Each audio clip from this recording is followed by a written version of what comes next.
Hi, this is Lakshman sir, senior history faculty. ఇప్పుడు మనం Indian హిస్టరీలో భాగంగా క్వశ్చన్స్ మీకు పరిచయం చేస్తా. తెలంగాణ హిస్టరీ కూడా ఈ రెండు సబ్జెక్టుల నుండి రెగ్యులర్గా క్వశ్చన్లు చేయడం జరుగుతుంది. ఇక నుండి ఇటీవల జరిగినటువంటి ప్రీవియస్ ప్రశ్న పత్రాలను నేను పరిశీలిస్తే చాలా డెప్త్గా అడగడం జరుగుతుంది. ఇక నేను చేసే క్వశ్చన్స్ కూడా కాన్సెప్ట్ బేస్డ్ చెప్పడం జరుగుతుంది. ఇప్పుడు మనం ఇండియన్ హిస్టరీలో భాగంగా ఫస్ట్ క్వశ్చన్ కనుక మనం చూస్తే నెంబర్ 1, శూద్రుల ప్రస్తావన ఋగ్వేదంలోని ఏ మండలంలో కలదు? శూద్రుల ప్రస్తావన ఋగ్వేదంలోని ఏ మండలంలో కలదు? ఏ 1వ మండలము, బి 3వ మండలము, సి 9వ మండలము, డి 10వ మండలము. ఇక్కడ మనకు right answer D. Answer D. ఋగ్వేదంలోని పురుష సూక్తములోని 10వ మండలంలో మనకు శూద్రుల ప్రస్తావన ఉంది. అంటే ఇది లాజిక్గా నేను మీకు క్వశ్చన్ను ఫ్రేమ్ చేయడం జరిగింది. అందరికీ తెలిసిన విషయం చాలా క్లియర్గా, ఋగ్వేదంలోని పురుష సూక్తంలోని 10వ మండలంలో భారతదేశ చరిత్రలోనే మొట్టమొదటిసారిగా చాతుర్వర్ణ ప్రస్తావన కనపడుతుంది. అంటే బ్రాహ్మణ, క్షత్రియ, వైశ్య, శూద్ర అనే చాతుర్వర్ణాల ప్రస్తావనలు మనకు మొట్టమొదటిసారిగా ప్రాచీన భారతదేశ చరిత్రలోనే ఋగ్వేదంలోని పురుష సూక్తంలోని 10వ మండలంలోని అందరికీ తెలుసు. కానీ ఇక్కడ మనం క్వశ్చన్ ఎలా ఫ్రేమ్ చేశాము? ఎస్పెషల్లీ శూద్రుల ప్రస్తావన అని అడగడం జరిగింది. రైట్ ఆన్సర్ 10వ మండలం. ఇక మిగతా మండలాల యొక్క ప్రత్యేకతలు కనుక చూసినట్లయితే 9వ మండలము ఋగ్వేదంలో సోమ ప్రస్తావన గురించి మనకు చాలా స్పష్టంగా కనపడుతుంది. సోమరసం గురించి అంటే తొలివేద కాలంలో ఋగ్వేద కాలంలో మత్తు పానీయాలు ఉన్నాయి. సోమ, సుర అనే మత్తు పానీయాలు. అందులో సోమరసము అనే ఒక మత్తు పానీయము కేవలము దేవతలను తృప్తిపరచడానికి నైవేద్యాల రూపంలో సమర్పించడము, దేవతలకు అంకితం చేసే దాన్నే మనము సోమరసం అంటాము. ఈ సోమదేవుని లేదా సోమరసం యొక్క ఈ ప్రస్తావన 9వ మండలంలో ఉంది. 3వ మండలంలో ప్రత్యేకత, ఋగ్వేదంలోని 3వ మండలంలో గాయత్రి మంత్రం గురించి చెప్పబడింది. గాయత్రి మంత్రం గురించి ఇలా మనము వీటి యొక్క ప్రత్యేకతలు చూస్తే ఇలా ఉన్నాయి. మనకు రైట్ ఆన్సర్ అది. సెకండ్ క్వశ్చన్ చూద్దాం. ఈ క్రింది వానిలో సరికానిదేది గుర్తించుము.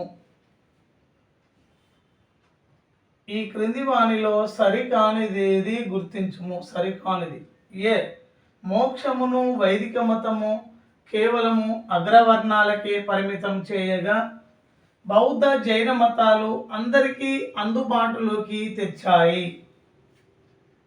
ఇక్కడ మనం గమనించాల్సింది ఏంటంటే వైదిక మతము కేవలము మోక్షమును అగ్రవర్ణాలకే పరిమితం చేశాయి.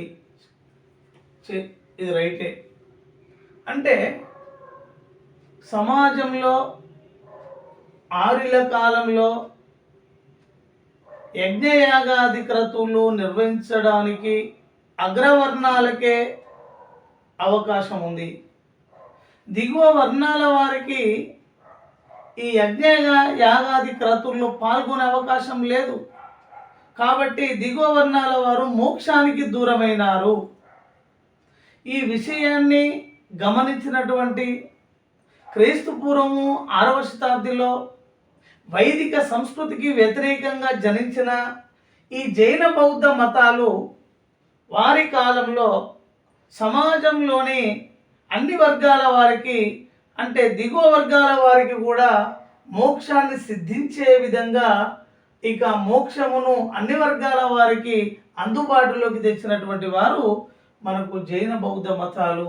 ఇది మనకు రైట్ స్టేట్మెంట్. నెంబర్ 2 తత్వచింతనలో వైదిక మతంలోని ఉపనిషత్తుల వాదమును జైన బౌద్ధ మతాలు అంగీకరించాయి. మరొకసారి వినండి. తత్వచింతనలో వైదిక మతంలోని ఉపనిషత్తుల వాదమును జైన బౌద్ధ మతాలు అంగీకరించాయి.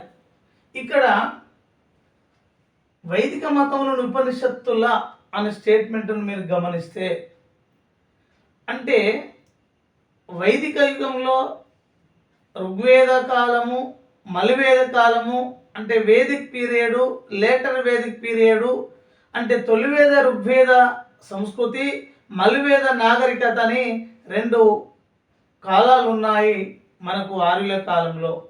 అందులో ఈ ఉపనిషత్తులు అనేవి మలివేద నాగరికత కాలంలో దిగువ వర్ణాల వారిచే సంకలనం చేయబడ్డాయనే విషయాన్ని మనం గుర్తుపెట్టుకోవాలి. అసలు ఈ ఉపనిషత్తులు అనేవి వేద యుగంలో 2వ యుగమైనటువంటి మలివేద నాగరికత కాలంలో ఈ ఉపనిషత్తులను దిగువ వర్ణాల వారు సంకలనం చేశారు. ఈ ఉపనిషత్తులు మొత్తము 108 ఉన్నాయి. 108 108 ఉన్నాయి. ఉపనిషత్తు అంటే అర్థము జ్ఞానము అని అర్థము. అంటే వేదాల చివరలో రాయబడ్డాయి ఉపనిషత్తులు. ఈ ఉపనిషత్తులకు మరో పేరే వేదాంతాలు. అంటే వేదాల చివరలో రాయబడ్డాయి కాబట్టి వాటికి వేదాంతాలు అని పిలిచారు. ఈ వేదాంతాలకు మరో పేరు ఉపనిషత్తులు. ఉపనిషత్తులు అంటే అర్థము జ్ఞానము. మొత్తం ఉపనిషత్తులు 108 ఉన్నాయి. ఇందులో ఏ ఉపనిషత్తును మీరు గమనించిన జ్ఞానం గురించే మనకు తెలుస్తుంది, దానిలో ఉన్నటువంటి భావన, అర్థం. ఎగ్జాంపుల్, కొన్ని ఉపనిషత్తులు ముఖ్యమైనవి: తైత్తరీయ ఉపనిషత్తు, మాండకోపనిషత్తు, బృహదారణ్యక ఉపనిషత్తు, కెనోపనిషత్తు, ఇలా కఠోపనిషత్తు, కొన్ని ముఖ్యమైనటువంటి ఉపనిషత్తులు. జబాల ఉపనిషత్తు. మరి జ్ఞానం ఏ ఉపనిషత్తును మీరు గమనించినా మనకు జ్ఞానం గురించే వివరిస్తాయి, జ్ఞానం గురించే మనకు తెలుస్తుంది. అందుకే ఉపనిషత్తులలో ఉన్నటువంటి జ్ఞానం యొక్క భావజాలాన్ని ఈ జైన బౌద్ధ మతాలు అంగీకరించాయి.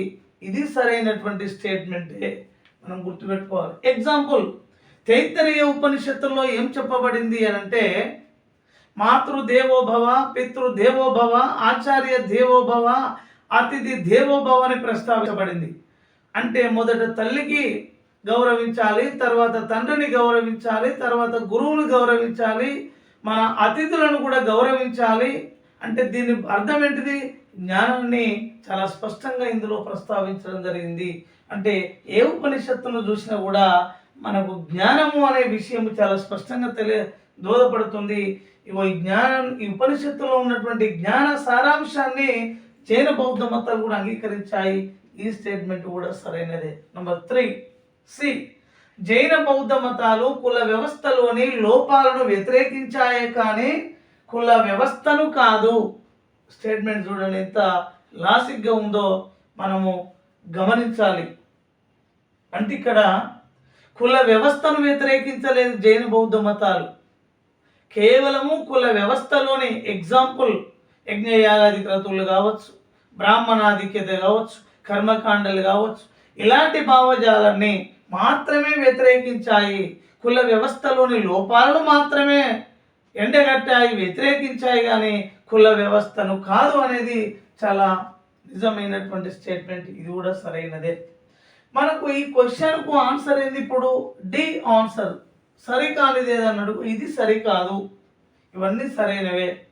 ఇప్పుడు క్వశ్చన్కి ఆన్సరు డి ఆన్సర్. ఇందులో వైదిక మతము సముద్ర వ్యాపారమును నిషేధించగా జైన బౌద్ధ మతాలు కూడా నిషేధించాయి.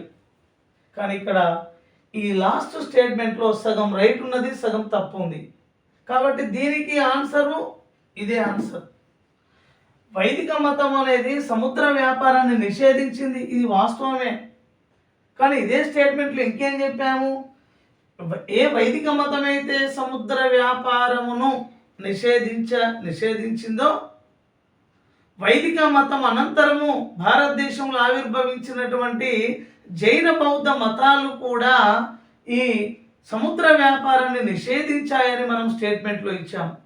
కానీ వాస్తవంగా జైన బౌద్ధ మతాలు సముద్ర వ్యాపారంను సమర్థించాయి, అంగీకరించాయి. సముద్ర వ్యాపారంతో వచ్చే ఆర్థిక లాభాపేక్షను సమర్థించాయి.